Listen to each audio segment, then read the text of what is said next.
Hello class 8, welcome to Zenith Guru fundamental. मैं हूं निकी पंडित and यहाँ पे हम कर रहे हैं exploring forces and this is our lecture number 3। सो आज के इस लेक्चर में हम अपने इस चैप्टर को कर देंगे फिनिश एंड लेट्स सी कि आज की क्लास हमें कहाँ से शुरू करनी है। सो a step further, okay, यहाँ से हम स्टार्ट करते हैं। when the charge move they constitute an electric current in a electric circuit and it is the same current which make a lamp glow or generates a heating effect or a magnetic effect। तो यहाँ पे last time हमने electrostatic force of attraction के बारे में बात कही थी।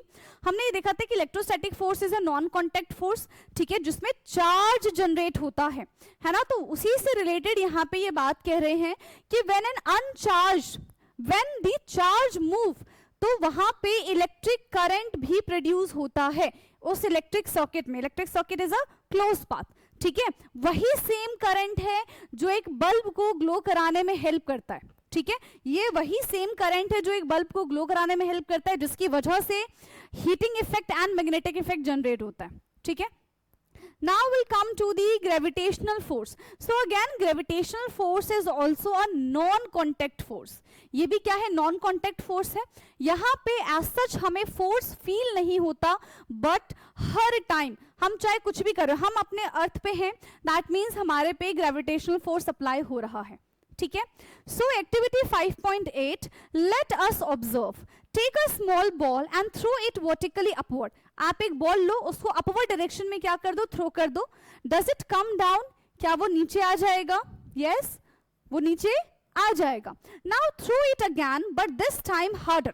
अब बिल्कुल ऐसे जितनी भी आपकी एनर्जी है, जितना भी आपके पास जान है, बिल्कुल ऐसे जान लगा के इसको ऊपर फेंक दो, तो भी आप क्या देखोगे कि थोड़े टाइम बाद वो फिर से नीचे आ जाएगा, चाहे आप कितनी भी स्पीड से आपने क्यों ना बॉल को फेंकी हो। सो think about different situations around you where any object thrown up in any direction finally falls or come back to the ground or a floor।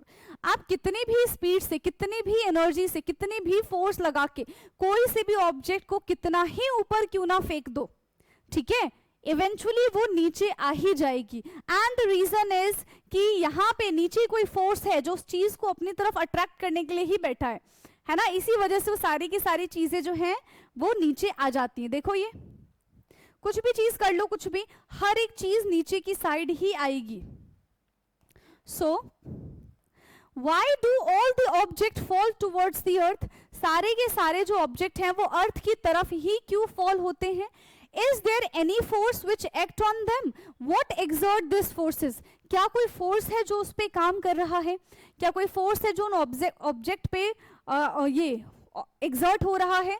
तो वो कौन सा फोर्स है, इसके बारे में पूछा जा रहा है हमसे। Since all the object fall towards the earth, it means the earth attract them। सारी की सारी चीजें कहाँ पे आके गिर रही हैं? सारी की सारी चीजें जो हैं वो अर्थ पे आके गिर रही है। That means earth have something जो सारे ऑब्जेक्ट को अपनी तरफ खींच रही हैं, ठीक है, अपनी तरफ अट्रैक्ट कर रही हैं, and that is called the gravitational force. और ये कौन सा फोर्स है? इसको हम कहते हैं gravitational force. The gravitational force exerted by the earth is also called force of gravity, ठीक है। जो अर्थ फोर्स लगाती है उसको हम क्या कहते हैं? फोर्स ऑफ ग्रेविटी कहते हैं, और सिंपल हम इसको ग्रेविटी भी बोल सकते हैं। Since the gravitational force act without contact with the object it attract, it is a non-contact force। तो यहाँ पे भी as such कोई attraction नहीं हो रहा है, इसीलिए ये भी क्या हो जाएगा? इसीलिए ये भी हमारा non-contact force की कैटेगरी में आ जाएगा। Gravitational force is always an attractive force, unlike magnetic force और electrostatic force। जिस तरीके से हमने मैग्नेटिक फोर्स पढ़ा कि कोई कांटेक्ट नहीं है बट फोर्स अप्लाई हो रहा है ना। इलेक्ट्रोस्टैटिक फोर्स में हमने पढ़ा एज सच कोई कांटेक्ट नहीं है बट मूवमेंट हो रहा है, बट फोर्स अप्लाई हो रहा है। Like that gravitational force is also consider as a non contact force, लेकिन यहाँ पे भी क्या हो रहा है? विदाउट टचिंग, है ना, यहाँ पे भी फोर्स अप्लाई हो रहा है। Which can either be attractive और repulsive. So you might have noticed that when an object is dropped from a height, it takes a straight vertical path downward before touching the ground. When an object is when an object is thrown vertically upward, the object move up straight, slowly down, stop momentarily at the top and then take a straight vertical path downward. कह रहे हैं कि जब भी आप किसी चीज को ऐसे ऊपर फेंकोगे तो बिल्कुल स्ट्रेट पाथ को कवर करते हुए जाएगी. At a certain level it will stop, वहां पे वो पॉज हो जाएगी, and after some time it drop out. ठीक है, वो क्या हो जाएगी, नीचे की तरफ गिरना शुरू हो जाएगी. सो while going up, the speed of an object go increasing till the object come to the stop, its directions of the motion change, and while coming down the speed goes on increasing, we say that the object undergoes a vertical motions, and when it move in a vertical directions under the influence of the gravitational force.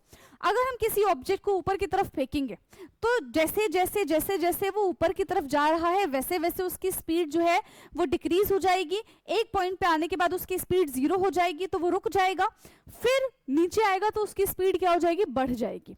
ऊपर जाते समय speed कम हो जाएगी, नीचे जाते समय क्या हो जाएगा, उसकी स्पीड बढ़ जाएगी. ठीक है. So weight, does the earth pull every object with equal force? तो ऐसा नहीं है कि हर एक ऑब्जेक्ट को वो इक्वल फोर्स से ही अपनी तरफ अट्रैक्ट करेगी. ये मास के ऊपर डिपेंड करता है कि जिसका मास ज्यादा है उस पे ग्रेविटी जो है अपना फोर्स ज्यादा लगाएगी, जिसका मास कम है उस पे ग्रेविटी अपना फोर्स कम लगाएगी. फॉर एग्जाम्पल कि सेम हाइट से हम एक पत्थर को, है ना, और एक पेपर को फेंक रहे हैं तो कौन सी चीज जल्दी नीचे आ जाएगी, वो जो पत्थर है वो जल्दी नीचे आ जाएगा, है ना, ड्यू टू इट्स मास. और जो पेपर है वो क्या हो जाएगा, देर में नीचे आएगा, हल्की चीज देर में नीचे आएगी क्योंकि उसका मास उतना नहीं है तो उस पर ग्रेविटी भी उतना नहीं लग पा रहा है. Now weight and its measurement. So the force with which earth pull the object towards itself, it's called weight. तो क्या है, जिसकी वजह से अर्थ चीजों को अपनी तरफ अट्रैक्ट कर रही है वो है wait of an object. The weight measures how strongly an object is pulled by the earth. Since the weight is a force and it is measured in the same unit as the force, therefore SI unit of weight is also Newton. अब आप बोलोगे कि नहीं हम तो Newton में नहीं calculate करते हैं, हम तो केजी में कैलकुलेट करते हैं, हम तो ग्राम में कैलकुलेट करते हैं.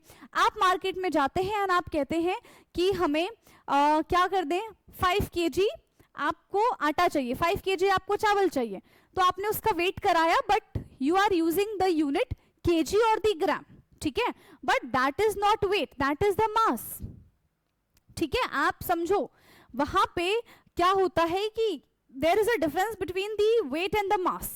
ठीक है, वेट और मास में यहां पे डिफरेंस होता है. क्लियर. तो मास की जो यूनिट होती है दैट इज केजी एंड ग्राम, लेकिन वेट की जो यूनिट होती है वो क्या होता है, न्यूटन ही होता है. And weight is force. ठीक है, वेट क्या है कि किस तरीके से जो ग्रेविटेशनल फोर्स है उस ऑब्जेक्ट को अपनी तरफ खींच रहा है, दैट इज वेट. तो इसका भी यूनिट क्या हो जाएगा, न्यूटन ही. इसका भी ये सिंबल क्या हो जाएगा, SI unit is newton. Let us now try to find out the earth pull every object with equal force. Let's see. तो Activity 5.9, let us explore. Take a spring and a few objects of a different masses such as the pencil box, tiffin box and a small stone.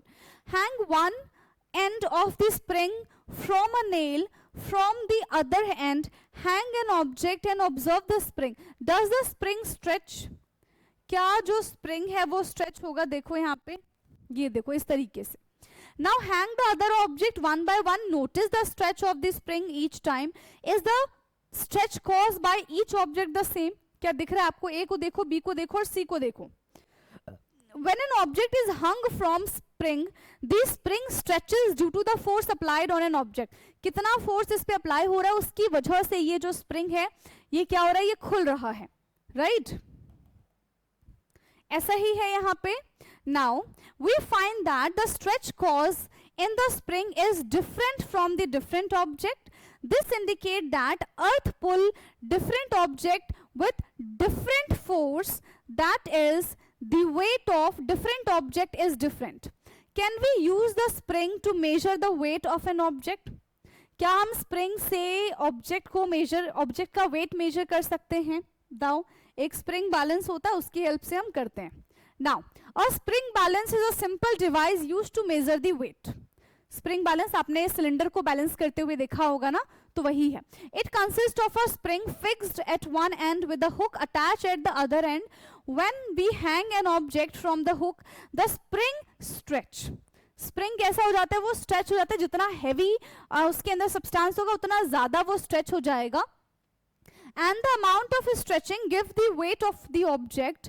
There is a scale on the balance which is marked to show the weight in Newton. Usually there is also another scale to show the corresponding values of the mass in gram, and these values have been marked with the assumptions that the spring balance is used. ऐसे ही earth with the earth gravitational force exerting the attracting the object. ठीक है, अर्थ जो है वो अपने force से हर एक चीज को, हर एक ऑब्जेक्ट को क्या कर रहा है, अपनी तरफ अट्रैक्ट करने की कोशिश कर रहा है. क्या कर रहा है वो, अपनी तरफ हर एक चीज को अट्रैक्ट करने की कोशिश कर रहा है. ठीक, नाउ अब यहां पे क्या हो जाएगा, next weight.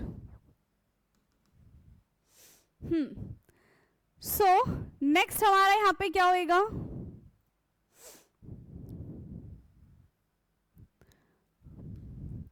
let us learn to measure the weight using a spring balance, but first let the familiarize ourselves with the spring balance the way we did the thermometer earlier. तो हमें थोड़ा सा ना क्या होना पड़ेगा, फेमिलियर होना पड़ेगा, है ना, उस चीज से.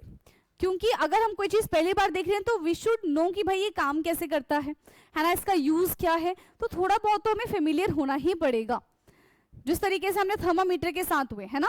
Now activity 5.10, late us observe. So look at the spring balance shown in this figure carefully and what is the maximum weight it can measure. ठीक है, आपको उसको चेक करना है और ये बताना है कि मैक्सिमम वेट वो कितना मेजर कर सकता है. So the maximum weight it can measure is 10 newton. Thus this scale has a range of 0 to 10 newton. तो जो हमारे पास अभी स्प्रिंग बैलेंस है वो कितना लोड ले सकता है, 10 न्यूटन तक का लोड ले सकता है. ठीक है, let us now try to find the smallest value of weight that can be measured by the spring balance. तो हाईएस्ट कितना हो जाएगा, यहाँ पे 10 न्यूटन है. ठीक है, स्मॉलेस्ट कितना हो जाएगा यहाँ पे, वो हमको देखना है. ठीक है, वो हमको क्या करना है, देखना है. तो देखो ये हमारा 1 है, ये हमारा कितना हो जाएगा 0, 0.2, 0.4, 0.6, 0.8 एंड यहाँ पे हमारा 1 आ जाएगा. तो आई थिंक कितना हो जाना चाहिए, कितना हो जाना चाहिए, 0.2 something. So look at the, let us calculate. Look at the spring balance shown in this figure and note down the following. ठीक है, क्या क्या चीजें हमको देखना है. How much is the weight difference indicate between the two bigger mark. कितने का डिस्टेंस दिख रहा है हमको सबके बीच में. देखो यहाँ पे हमें 100 न्यूटन का, ये ग्राम में तो 100 ग्राम, और यहाँ पे न्यूटन है तो 1 न्यूटन. ग्राम में हमें 100 ग्राम का डिफरेंस दिख रहा है एंड न्यूटन में हमको 1 न्यूटन का डिफरेंस दिख रहा है. ठीक, the weight difference indicate between 0 to 1 newton और between 1 newton to 2 newton is 1 newton. कितने का डिफरेंस दिख रहा है हमको, 1 न्यूटन का डिफरेंस यहाँ पे हमें देखने के लिए मिल रहा है. How many divisions shown by the smaller mark. तो there are between these two bigger mark. तो क्या हो जाएगा, अभी बताया कि हर एक जो मार्क है ये 0.2 न्यूटन का मार्क है. हर एक मार्क कितने का है, 0.2 न्यूटन का मार्क है. ठीक, so there are 5 division between these mark and how much weight does one small division indicate. तो हमें वेट के बारे में भी बताना है एंड मास यानी कि ग्राम में भी बताना है कि स्मॉलेस्ट कितना हम उससे मेजर कर सकते हैं ग्राम में एंड कितना हम न्यूटन में फोर्स कैलकुलेट कर सकते हैं. So for Newton is 0.2, right. Newton के लिए क्या हो जाएगा 0.2. कितना गैप है और कितने डिवीजन है उससे हम कैलकुलेट कर लेंगे. ठीक, so the smallest value that spring balance can be read is 0.2 Newton. Now using this method, calculate the smallest value of the weight that can be measured with the spring balance given to you. Your school laboratory may have a spring balance for which the range and the value of the smallest division may be different and it is therefore always necessary to look carefully. तो depend करता है कि हमारे पास कैसा spring balance है, वो कितना weight lift कर सकता है, उनके बीच में हमें कितना कितने का गैप मिला हुआ है, तो उससे हम कैलकुलेट करते हैं एट द स्प्रिंग बैलेंस. ठीक है, तो अगर हम ग्राम के बारे में बात करें तो देखो यहाँ पे भी क्या है 1 2 3 4, इसके बीच में भी कितना है हमारे पास गैप 4 और ये हमारा 5 हो जाएगा. तो यहाँ पे 100/5, तो यानी कि 20 ग्राम का हम यहाँ पे मिनिमम जो भी ऑब्जेक्ट है उसको मेजर कर सकते हैं, दैट विल बी 20 ग्राम. ठीक, कितने ग्राम हो जाएगा वो 20 ग्राम हो जाएगा. Now let us now learn how to measure weight using a spring balance. ठीक है, let us now learn how to measure weight using a spring balance. Activity 5.12, let us measure. Take a spring balance and a few objects. Keep in mind that the object should not be heavier than the maximum value of the weight. Otherwise हम उसको ढंग से calculate ही नहीं कर पाएंगे, है ना. Maximum value of the weight of a spring balance can be measured, otherwise it may get damaged. खराब ही हो जाएगा, हम मेजर भी नहीं कर पाएंगे, खराब हो जाएगा अगर ज्यादा हैवी वेट है तो. Suspend the object one by one from the hook and read the scale for the weight carefully and record your observations in the table 5.2. तो यहाँ पे किस चीज को मेजर कर दिया भाई, यहाँ पे है हमारे पास object suspended from a spring balance. कोई एक पत्थर है ना, यही है, कोई एक पत्थर है जिसको यहाँ पे मेजर किया जा रहा है और यहाँ पे रीडिंग चेक करो कितनी है. यहाँ पे रीडिंग कितनी दिख रही है 7, है ना, और यहाँ पे कितना, ये रेड वाला पार्ट दिख रहा है मेरे ख्याल से, ये रेड वाला पार्ट ही दिख रहा है. तो 6.5 न्यूटन कुछ इसी के आसपास की चीज मेरे को दिख रही है ना, 6 से 7 के बीच में है ये. सो पेंसिल बॉक्स तो ज्यादा हैवी तो नहीं होगा, पेंसिल बॉक्स है ना, क्या पेंसिल बॉक्स ज्यादा हैवी होगा, मेरे ख्याल से तो ज्यादा हैवी नहीं होगा, तो 1 और 2 न्यूटन कर दो. And partially field water bottle तो मान लो 1 लीटर का हो जाएगा वो, या नहीं पार्शियली है तो आधा लीटर मान लो, है ना, तो यहाँ पे भी 2 और 3 न्यूटन मान के चलो. ठीक है, जैसे ये हमारे पास हैवी स्टोन था तो इसका हम कितना मान लेंगे 6.5 न्यूटन. ठीक है, 6.5 Newton. You can repeat activity 5.10 to 5.12 for the mass scale shown on the left on the spring balance to measure the mass of an object. Now, as a step further, a mass of an object can be measured indirectly by measuring its weight. तो कह रहे हैं कि मास हम किसी भी object का कैसे मेजर कर सकते हैं while measuring its weight. But याद रखना weight can be changed, है ना, ग्रेविटी के साथ साथ हमारा वेट चेंज हो सकता है, but mass can not be change. अगर एक ऑब्जेक्ट में जितना मास है, चाहे आप कहीं पे भी चले जाओ, ठीक है, ये ग्रेविटी से अफेक्ट होने वाली चीज नहीं है, बट वेट ये ग्रेविटी से अफेक्ट हो जाता है. ठीक है, आपने मून पे देखा होगा ना, मून पे यहाँ का 1/6 हो जाता है. अगर यहाँ पे आपका वेट, ठीक है, मान लो कितना है 60 है, तो वहां पे क्या हो जाएगा आपका वेट 10 हो जाएगा, 1/6 हो गया. ठीक, so the mass of an object can be measured indirectly by measuring its weight or by comparing its weight with the weight of an object of a known mass, since the weight of an object remain almost the same everywhere on the earth, so all the practical purpose it is acceptable to weight an object to find its mass. तो कहने कि अगर हम यहाँ पे अपनी ही उसके बारे में बात करें, ठीक है, अपने इस अर्थ के बारे में बात करें, तो यहाँ पे वेट और मास में आज सच कोई ज्यादा डिफरेंस नहीं है, बट अगर हम दूसरे प्लैनेट पे जाते हैं तब ये अफेक्ट करता है. इसी वजह से वेट और मास को हम एक ही चीज कंसीडर कर लेते हैं. Clear? So as we have learned earlier in this chapter, in the chapter material around us, ठीक है, curiosity grade 6, mass is the amount of the matter in an object and its measure in gram. Mass क्या होता है, एक matter के पास, ठीक है, कितना, मतलब हम ऐसे बोलते हैं कि किसी भी ऑब्जेक्ट के पास कितना मैटर प्रेजेंट है, किसी भी ऑब्जेक्ट के पास कितना मैटर प्रेजेंट है उसको हम क्या कहते हैं, उसको हम मास कहते हैं, ठीक है। उसको हम ग्राम में भी मेजर कर सकते हैं एंड किलोग्राम में भी मेजर कर सकते हैं, clear. But the SI unit is KG. Its value remain the same at every place. Weight on the other hand, the gravitational force with which the earth pulls an object, since gravitational force can vary slightly from place to place. वो बहुत कम very करता है, ठीक है, वो बहुत कम very करता है अर्थ पे ही. Weight can change but mass does not. ये चीज मैंने आपको बता दी है. वेट चेंज हो सकता है एक ऑब्जेक्ट का, बट मास कभी भी एक ऑब्जेक्ट का चेंज नहीं हो सकता. Now a step further. A gravitational force of a different planet on an object is different. Thus, the weight of an object is different on different planet. Yes, as shown in the following table, even though the mass remain the same. Mass तो सबका same रहेगा. क्या कह रहे हैं, planet पे अगर कोई चीज 1 kg की है या फिर 10 न्यूटन की है, तो मून पे जाके वो क्या हो जाएगा, देखो मास सेम है बट इसका 1/6 हो गया.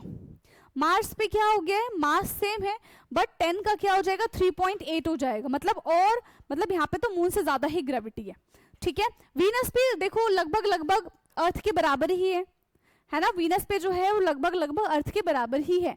And Jupiter, oh my God, Jupiter पे बहुत ज्यादा ग्रेविटी है. देख रहे हो, जुपिटर पे सबसे ज्यादा ग्रेविटी है. यहाँ पे अगर किसी का वेट 10 न्यूटन का है तो वहां पे जाके क्या हो जाएगा, वो 25.4 न्यूटन का हो जाएगा. तो बहुत ज्यादा यहाँ पे हमको क्या देखने के लिए मिल रहा है, ग्रेविटी. और ये सारा खेल किसका है, ग्रेविटी का ही है. उसी की वजह से हमारा वेट कैलकुलेट होता है. So in everyday life, particularly for the good we commonly use are more interesting in the amount of the matter in an object rather than the force applied by the earth upon it. However, though while the unit of the mass are used instead of the terms mass, हम किस चीज का इस्तेमाल करते हैं, हम weight term का इस्तेमाल करते हैं. जैसे कि it is said that weight of a wheat bag, है ना, weight of a wheat bag is 10 kg. हम unit mass के इस्तेमाल करते हैं बट बोलते हम weight है ना. यूनिट हम किसके इस्तेमाल करते हैं, मास के इस्तेमाल करते हैं बट बोलते हम क्या, उसको वेट बोलते हैं. But in scientific use this is not correct. But हम डेली लाइफ में इसी चीज को करेक्ट मानते हैं. And it is important to use the correct term with their correct unit even if everyday language is more casual. तो अगर हमको कोई चीज लेनी होगी तो हम ऐसा थोड़ी बोलेंगे कि वेट, अगर वेट के हिसाब से हम बोले, है ना, तो हम ये, अगर वेट के हिसाब से हमको बोले तो हम बोलेंगे 10 न्यूटन का हमको ये सामान दे दो, 15 न्यूटन का हमको ये सामान दे दो. लेकिन अगर हमें अगर केजी के हिसाब से बोलना है तब हम मास टर्म का इस्तेमाल करेंगे कि 5 kg, है ना, कोई भी चीज दे दो तो उसका मास कैलकुलेट करो, है ना, उसका वेट नहीं, उसको वे नहीं करो, उसका मास कैलकुलेट करो, ठीक है. तो ये टर्म हमें सुधार लेना चाहिए थोड़ा. Now floating and sinking. So कुछ चीजें जो होती हैं वो फ्लोट कर जाती हैं, कुछ चीजें जो होती है वो सिंक कर जाती है, डिपेंड अपॉन इट्स वेट, ठीक है, depend upon its weight and its surface area. So if we place some object on water, some of them float while other fall to the bottom. The gravitational force on the earth is acting on all object. Then why don't all object fall to the bottom? कह रहे हैं कि कुछ ऐसी चीजें होती हैं जो फ्लोट करती हैं, कुछ ऐसी चीजें होती हैं जो सिंक कर जाती हैं. अगर ग्रेविटी सब पे इक्वली फोर्स अप्लाई कर रही है तो सारी की सारी चीजें फॉल क्यों नहीं करती? क्या रीजन है कि सारी की सारी चीजें फॉल नहीं कर रही हैं? So, while taking out water from the bucket filled with the water using a mug, do you notice that the mug feel lighter? है ना, जब उसको अंदर लेके जाते हैं तो क्या हो जाता है, बहुत लाइटर फील करता है, इवन वो पूरा भरा हुआ होता है. सो उसको समझते हैं कि ऐसा क्यों होता है. इवन हम भी जब पानी में होते हैं तो we also feel very light. और देखो इसको कितना भी नीचे कर लो, कुछ टाइम के बाद ये ऊपर ही आ जाएगा क्योंकि बहुत ज्यादा लाइट वेट है as compare to the water, ठीक है. लेकिन इसी की जगह एक पत्थर डाल दो इसके अंदर तो वो क्या हो जाएगा, सिंक कर जाएगा, वो फ्लोट नहीं करेगा. So let us investigate. Take an empty plastic bottle and a bucket of full of water. ठीक है, प्लास्टिक बॉटल ले लो और एक बाल्टी पानी ले लो. Push the bottle in the water. Do you feel any upward push? हमको होगा, बार बार हम उसको नीचे की तरफ पुश करने की कोशिश करेंगे, बट वो फिर से बार बार क्या हो जाएगा, ऊपर आ जाएगा. Realize the bottle, does it bounce back? Yes, it bounce back. Not realize it, release the bottle, does it bounce back? Yes. जैसे ही हम बॉटल को रिलीज करेंगे तो हमें ये रियलाइज होगा कि वो क्या है, वो ऊपर आ गया. So you would have felt an upward push. The bottle bounced back to the surface of the water, and this indicate that water applies a force. Water ने क्या किया, वाटर ने फोर्स अप्लाई की, वाटर धक्का दे रहा है कि वो जो खाली मग है, खाली बॉटल है, वो ऊपर की साइड जाए. ठीक है, जब हम उसको नीचे की तरफ प्रेस भी करते तो भी हमको वो फोर्स फील होता है. Now in fact all liquid apply a similar force. The force applied by a liquid on an object in the upward direction, उसको हम क्या कहते हैं, उसको हम कहते हैं upthrust, या फिर हम उसको कहते हैं buoyant force. ठीक है, जो लिक्विड फोर्स अप्लाई करता है, जो लिक्विड फोर्स अप्लाई करेगा उसको हम या तो अपथ्रस्ट कहते हैं या तो हम उसको बायंट फोर्स कहते हैं. ठीक. When an object is placed in a liquid, the gravitational force due to the earth act on the downward, है ना, but buoyant force उसको क्या करता है, ऊपर की तरफ उसको फ्लोट करा देते हैं. तो यहाँ पे दो फोर्स अप्लाई हो रहे, तो जो फोर्स ज्यादा होगा, अगर देखो ग्रेविटेशनल फोर्स ज्यादा है तो वो सिंक कर जाएगा, किसी का मास ज्यादा है तो उस पर ग्रेविटेशनल फोर्स ज्यादा लगेगा तो वो सिंक हो जाएगा, किसी का मास कम है तो उस पर ग्रेविटेशनल फोर्स कम लगेगा बट बायंट फोर्स ज्यादा लगेगा तो वो क्या करेगा, वो फ्लोट करने लग जाएगा. ठीक है. So if the gravitational force is more than the buoyant force, the object sink, but if the two force are equal to the object float. दोनों के दोनों इक्वल है तो वो क्या हो जाएंगे, फ्लोट करना स्टार्ट कर देंगे. और one of the factor on which the buoyant force depend upon is density of the liquid. buoyant force किस पे डिपेंड करता है, लिक्विड की डेंसिटी पे डिपेंड करता है. डेंसिटी इज अगेन मास पर वॉल्यूम, कितना मास है, कितना वहां पे पानी लिया गया. You will learn about the density in the later chapter of this book. तो मैं आपको बता देती हूँ डेंसिटी इज मास पर volume. A step further, so यहाँ पे क्या है, आर्किमिड्स. ठीक है, एक साइंटिस्ट है, इन्होंने क्या बोला, Archimedes a famous Greek scientist discovered that when an object is fully or partially immersed in a liquid it experience upward force. उसको कैसा होता है, वो ऊपर की तरफ, जब आप फ्लोट करते हो तो आप ऐसे पानी में जाके लेट जाते हो तो आपको ऐसा लगता है कि भाई नीचे से एक फोर्स आ रहा है जो हमें ऊपर की तरफ धक्का दे रहा है, which is equal to the weight of the liquid it displaces. This is known as Archimedes principle. जैसे मान लो हमारे पास अभी तो खाली है, अगर पूरा भरा हुआ ग्लास होता और मैं इसके अंदर एक पत्थर डाल देती तो जितना पत्थर का वेट है, जितना वो स्पेस लेगा, उतना ही पानी इस ग्लास से नीचे गिर जाएगा. That is the Archimedes principle. This is known as Archimedes principle. If the weight of a liquid displaced by an object is smaller than the weight of the object, it will sink in the liquid. वही वाला case आ गया buoyant force वाला. And कौन सा था दूसरा, जो gravitational force था, सिंक करेगा कब, कब डूब जाएगा. It's depend upon the both of the two, both the forces, है ना, दोनों के दोनों फोर्सेस पे वो क्या करता है, डिपेंड करता है. Now ever heard of, there are some rock which can float on water. कुछ ऐसे रॉक होते हैं जो पानी में फ्लोट करते हैं. One such rock is pumice, which is formed during the volcanic eruption when lava with lots of gas and the water vapor cool quickly. It traps tiny bubbles, gas inside. This creates a light porous rock and filled with the air pockets which is less dense than water and float on it.